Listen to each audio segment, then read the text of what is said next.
मित्रों नमस्कार। Parameter of law के इस चैनल में मैं आपका मित्र रिटायर्ड जज अशोक शर्मा आज हायर जुडिशियल सर्विस एचजेएस जिसमें डायरेक्ट एडीजे बना जा सकता है उसके बारे में आपको बताने जा रहा हूँ।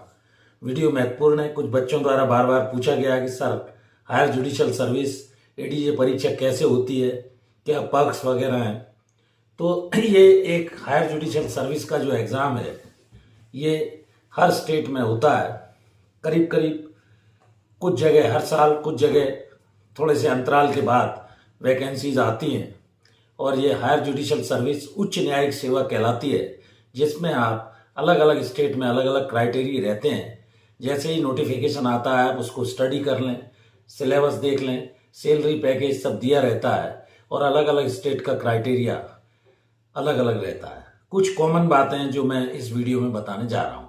कम से कम इसमें 35 साल आयु सीमा होना चाहिए, 7 वर्ष की वकालत का कम से कम अनुभव हो और 35 से 45 के बीच आप 7 वर्ष की वकालत के अनुभव के बाद इसको एग्ज़ाम को दे सकते हैं।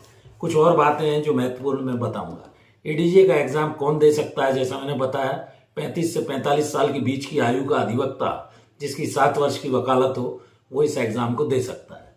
प्रैक्टिसिंग एडवोकेट होना चाहिए और इसमें क्राइटेरिया ये है कि कहीं कहीं पर जजमेंट राइटिंग 10 जजमेंट किसी जगह मांगे जाते हैं, किसी जगह 30 जजमेंट मांगे जाते हैं। तो ये चैलेंजेबल जॉब है और जुडिशरी के लिए, न्यायिक सेवा के लिए बड़ा अच्छा जॉब है। राजस्थान में 35 से 45 साल इसमें आयु सीमा है, 7 साल का अनुभव है, कम से कम 10 जजमेंट आपको आपके नाम से जिनमें डला होने चाहिए।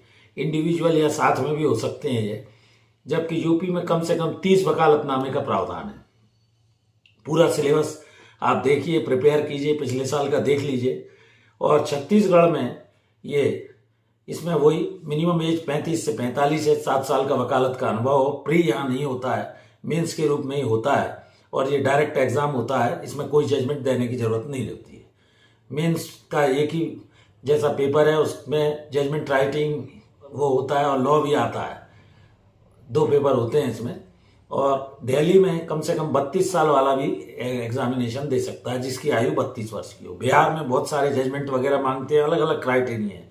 लास्ट नोटिफिकेशन से आपको ये सारी जानकारी मिल सकती है। तो इसमें mainly IPC, CrPC, evidence, constitution ये सब सब्जेक्ट रहते हैं। बाकी जैसे सिविल के ये आपको लिमिटेशन एक्ट है, एकोमोडेशन कंट्रोल एक्ट वगैरह है, ये जनरल जो भी कुछ स्टेट के एक्ट भी रहते हैं वो आप सिलेबस देखकर तैयारी कर सकते हैं। जहाँ तक कुछ बुक्स का सवाल है तो मेरा ऐसा सुझाव है कि सुपरफिशियल बुक्स को आप ना पढ़ें, बल्कि थॉरोली जो है स्टडी करने के लिए, कॉन्स्टिट्यूशन वगैरह के लिए अथॉरिटेटिव बुक्स पढ़ें। जैसे वीएन शुक्ला की है, इंडियन एविडेंस एक्ट बटुकलाल की है, सीपीसी के टकवानी की है, ये अच्छी किताबें। सीआरपीसी आरबी केलकर की है, आईपीसी हरि सिंह गौड़ की है, transfer of property act SN Shukla का है, टॉर्ट आरके भांगिया का है। इसकी जानकारी आपको होना चाहिए। आईपीसी एसएन मिश्रा की है। ये कुछ टेक्स्ट बुकों को आप पढ़ सकते हैं। सिविल पर आपका कमांड होना चाहिए, क्रिमिनल पर कमांड हो, काम किया हो आपने, और वैसे आप सभी न्यायालयों में लगभग पैरवी कर चुके हो जिससे आपको प्रोसीजर आदि का ज्ञान डिस्ट्रिक्ट कोर्ट से हो सकता है। हर जगह आपको न्याय मिले और न्याय आप जज बनने के बाद, न्यायाधीश बनने के बाद कर सकें। इस उद्देश्य को लेकर अगर आप एडीजे की परीक्षा देना चाहते हैं तो किन संसाधनों की, जैसा मैंने बताया, ये सारी बुक्स आप टेक्स्ट बुक के रूप में ले लें। हिंदी इंग्लिश का आपको ज्ञान होना चाहिए। इंग्लिश को भी इम्प्रूव कीजिए अगर आप, वैसे तो हिंदी में डिस्ट्रिक्ट कोर्ट तक सभी प्रक्रिया अपनाई जाती है। तो ये सब चीज़ें आपको आना चाहिए, पहली चीज़। दूसरा, कंटिन्यूटी का जहाँ तक तैयारी का है, ये आपकी नियमित रहना चाहिए। 4 से 5 घंटे अगर आप वकालत भी कर रहे हैं तो रोज इसकी स्टडी कीजिए, सिलेबस रख लीजिए, बेयर एक्ट रख लीजिए। टेक्स्ट बुक जैसा मैंने बताया आपको कि वो सुपरफिशियल ना हो, बल्कि अथॉरिटेटिव ऑथर्स की किताबों को अपने पास रखें। थोरो स्टडी कीजिए। बुनियादी चीज़ें जब आपको आएंगी, जजमेंट देखिए, हाई कोर्ट के, सुप्रीम कोर्ट के, डिफरेंट हाई कोर्ट्स के अलग अलग वर्जन आते हैं। एपेक्स कोर्ट, सुप्रीम कोर्ट जो कि दिल्ली में है, उसके जजमेंट्स को देखिए। तो लॉ ऑफ द लैंड क्या है, आर्टिकल 141 के तहत the decision of the Supreme Court shall be binding on all the courts, आपको कानून की जानकारी हो जाएगी।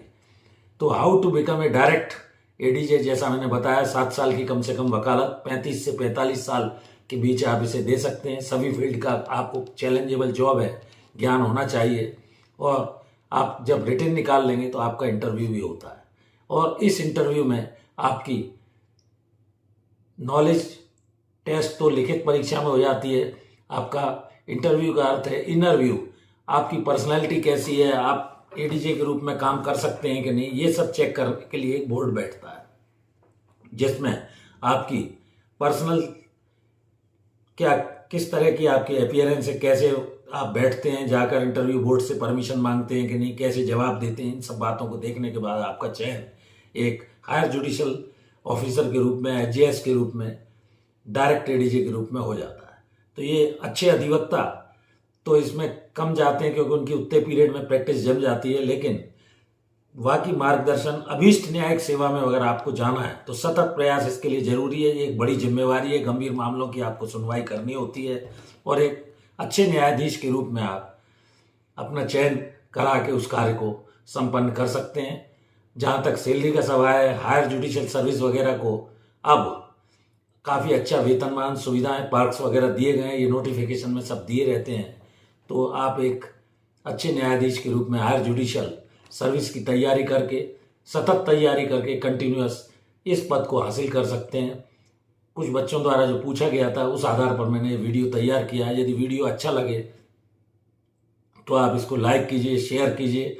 ये मोटा मोटा मार्गदर्शन मैंने इस how to become direct ADJ के संबंध में दिया, और इस चैनल को देखते रहिए। आपके कानूनी ज्ञान को बढ़ाने के लिए मैं रिटायर्ड जज शर्मा आपको छोटे छोटे वीडियोस के माध्यम से इस चैनल पर बहुत सारी बातें, ज्ञान संबंधी बातें, जैसा कहा गया है नॉलेज इज पावर, चैनल से जुड़े रहिए। यदि सब्सक्राइब नहीं किया है चैनल सब्सक्राइब कर लें, वीडियोस देखते रहें, रोज सुने, हेडफोन से सुने, और धीरे धीरे आप, जैसा कहा गया है, ignorance of law is no excuse, अर्थात कानून की अनभिज्ञता बहाना नहीं बना सकते कि मैं कानून नहीं जानता। इसको जानिए, जानने का प्रयास कीजिए।